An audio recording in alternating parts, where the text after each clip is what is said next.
మీరు ఒకవేళ second hand flat తీసుకొని రెనోవేషన్ చేసుకోవాలనుకుంటే ఖచ్చితంగా ఈ వీడియో చివరి వరకు చూడండి. చాలామంది సెకండ్ హ్యాండ్ ఫ్లాట్ అమ్మేటప్పుడు ఏం చేస్తారంటే నీట్‌గా పెయింటింగ్స్ ఇవి పెట్టి మనకి ఎటువంటి ప్రాబ్లమ్ లేనట్టు చూపించడానికి అయితే ట్రై చేస్తుంటారు. ఇందులో మెయిన్‌ది వచ్చేసరికి డాంప్‌నెస్ అండి. డాంప్‌నెస్ అంటే మీరు జనరల్‌గా ఎవరైనా ఇంట్లో చూసినప్పుడు పాత ఇళ్లలో మనకి యుటిలిటీ ఏరియాలో గానీ, వాష్‌రూమ్స్ ఉన్న ప్లేస్‌లో గానీ ఇలా వాల్స్ పుక్కిపోయి పెయింట్ అది ఊడిపోవడం అయితే జరుగుతుందనమాట.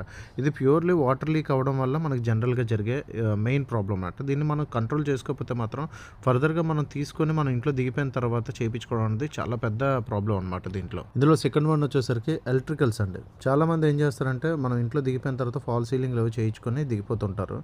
సో, దానివల్ల మెయిన్ ప్రాబ్లమ్ ఏంటంటే రేపొద్దున వైరింగ్ చెక్ చేసుకోకపోవడం వల్ల రేపొద్దున మళ్ళీ వైరింగ్ ఒకవేళ మనకి ఎక్కడైనా షార్ట్ సర్క్యూట్ అయ్యి వైరింగ్ అంతా చేంజ్ చేసుకోవాల్సిన పరిస్థితిలో మనకేంటంటే అప్పుడు మళ్ళీ సీలింగ్ కన్నాలు పెట్టి మళ్ళీ చేసుకోవాల్సిన పరిస్థితి అయితే ఉంటుందన్నమాట.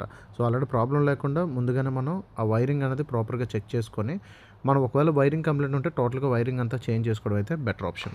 ఇంక మూడోదిగా మనం చెక్ చేసుకోవాల్సింది ఏంటంటే గుమ్మాలు అండ్ మన ఏదైతే విండోస్ ఉన్నాయో విండోస్. సో, ఇందులో ఏంటంటే మనకి చెదలొచ్చాయా లేదా అన్నది మనం ప్రాపర్‌గా చెక్ చేసుకోవాలి. ఎందుకంటే ఒక హలో వచ్చినా దాని లోపల సిమెంట్ ఫిల్లింగ్ చేసి చాలామంది పైన పెయింట్ చేసేయడం వల్ల మనకి అది తెలియకపోవచ్చనమాట. టోటల్ విండోస్ అన్ని విండోస్ గూడా అండ్ అన్ని డోర్స్ గూడా చెక్ చేసుకొని దాన్ని రీప్లేస్ చేసుకోవడం బెటర్.